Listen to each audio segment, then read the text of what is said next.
ప్రభును రక్షకునైన యేసుక్రీస్తు నామంలో మా శుభాలు తెలియపరుస్తున్నామండి. మరి మధ్యాహ్న కాల సమయంలో రీతిగా మేమంతా కూడా పాట పాడుకుంటూ మరి చాలా దూరం నుండి వెంకట్రావుపాలెం గ్రామం నుండి మీ దగ్గరికి రావటం జరిగిందండి. ఎందుకంటే మీకు ఒక శుభవార్తను తెలియపరచడానికి మేము మీ ప్రాంతానికి వచ్చాము. ఏంటి ఆ శుభవార్త అంటే దేవుని వాక్యం రీతిగా తెలియపరుస్తుంది.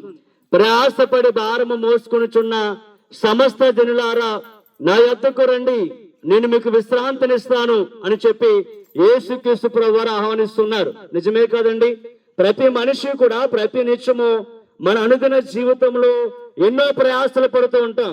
మరి కట్టుకోవడానికి ప్రయాస, సంపాదించుకోవడానికి, మనం ధరించుకోవడానికి, చదువుకోవడానికి, ఆ రీతిగా ఉద్యోగం చేయడానికి, అలా ఎన్నో ప్రయాసలు పడుతూ ఉంటాం.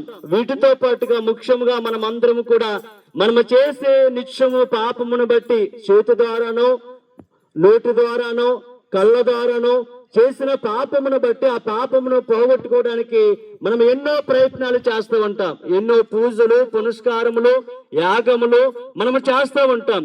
అయితే వీటికి ద్వారా మనకి మోక్షము రాదు, పాపము పోదు. మరి ఎలాగా మన పాప ప్రయాస పోతుందంటే అందుకే మనము తీర్చుకోలేని దాన్ని, మన భారము మనము భరించలేని దాన్ని యేసుక్రీస్తు ప్రభువారు మన అందరినీ ప్రేమించి ఈ లోకానికి వచ్చారు. కలవరి శిలువలో ఆయన మన కొరకు మరణించారు. ఎవరైతే యేసు రక్తము చేత కడగబడతారో వారి పాపం నుండి వారి విముక్తి పొందుతారు. కాబట్టి ప్రియా చెల్లి, అన్న, తమ్ముడు గమనించండి. యేసును నమ్ముకోండి, మీ పాప భారమును పోగొట్టుకోండి. ప్రభు మీ కొరకు వచ్చాడు, శిలువలో బలియాగం అయిపోయారు, మరణించారు. ఈ శుభవార్తను వినండి, ప్రభును తెలుసుకోనండి. దీని కొరకు మీకు కానీ ఖర్చు లేదు. ఒకటే మార్గం, ఆ మార్గాన్ని ప్రభు వేశారు. మీరు చేయవలసింది ఒకటే పని, అదేమనగా యేసు ప్రభు అని మీ నోటితో ఒప్పుకోనండి, ప్రభుని అంగీకరించండి. మీ పాపాలని ప్రభు సన్నిధిలో ప్రార్థించి క్షమాపణ అడిగితే ఆయన మిమ్మల్ని క్షమిస్తారు, మీకు శాంతినిస్తారు, సమాధానం ఇస్తారు, ఆరోగ్యం ఇస్తారు, రక్షణ ఇస్తారు. ఈ లోక యాత్ర ముగించిన తర్వాత పరలోకాన్ని ఇస్తారు.